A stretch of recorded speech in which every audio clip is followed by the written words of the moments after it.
गणेशोत्सव म्हटलं की महाराष्ट्राच्या प्रत्येक कोपऱ्यात जल्लोषाचं वातावरण निर्माण होतं। ढोलताशांचा गजर, फुलांची सजावट, भक्तांच्या डोळ्यातील आनंद आणि विसर्जन मिरवणुकीची रात्र म्हणजे तर उत्सवाचा शिखरबिंदू। यंदा पुण्यातही हेच चित्र दिसलं। मानाचे 5 गणपती, हजारो मंडळं, लाखो भाविकांनी शहराच्या रस्त्यांवर तब्बल 32 तास चाललेली मिरवणूक। सगळीकडे केवळ उत्साह, भक्ती आणि आनंद दिसत होता।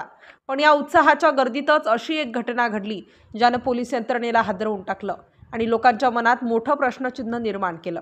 रात्री उशिराची वेळ, गर्दी वाढलेली, ढोलताशांचा आवाज कानठळ्या बसवणारा, लोक नाच गाणी करत होते, फटाके फोडत होते। पोलीस मात्र सतत गस्त घालत प्रत्येकावर लक्ष ठेवून होते। आणि तेव्हाच एका अनोळखी व्यक्तीकडे पोलिसांचं लक्ष गेलं। तो गर्दीत मिसळला होता, पण त्याच्या हालचाली काहीतरी वेगळ्याच होत्या। पोलिसांनी त्याला थांबवलं। पहिल्यांदा वाटलं साधा मिरवणूकदार असेल, पण तपासणी केली आणि जे समोर आलं त्यानं सगळ्यांच्या अंगावर काटा आणला। होय, अशा धार्मिक मिरवणुकीत, भक्तीच्या वातावरणात, हजारो लोकांच्या गर्दीत एका व्यक्तीकडे कोयता सापडला। क्षणात परिसरात गोंधळ उडाला। हा कोयता इथे कसा आला? हा माणूस काय करणार होता? कोणत्या हेतूनं तो गर्दीत आला होता?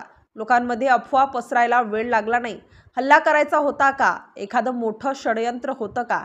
नियमांचं उल्लंघन करून हा शस्त्र आत कसं काय घेऊन येऊ शकतो? पोलिसांनी तात्काळ त्याला ताब्यात घेतलं। सध्या चौकशी सुरू आहे, पण अद्यापही नेमकं कारण स्पष्ट झालेलं नाही।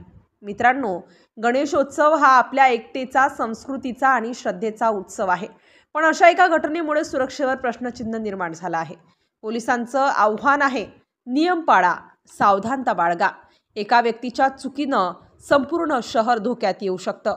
आजचा प्रश्न फक्त एवढाच आहे, तो कोयता मिरवणुकीत आला कसा? आणि त्यामागचं खरं रहस्य काय आहे?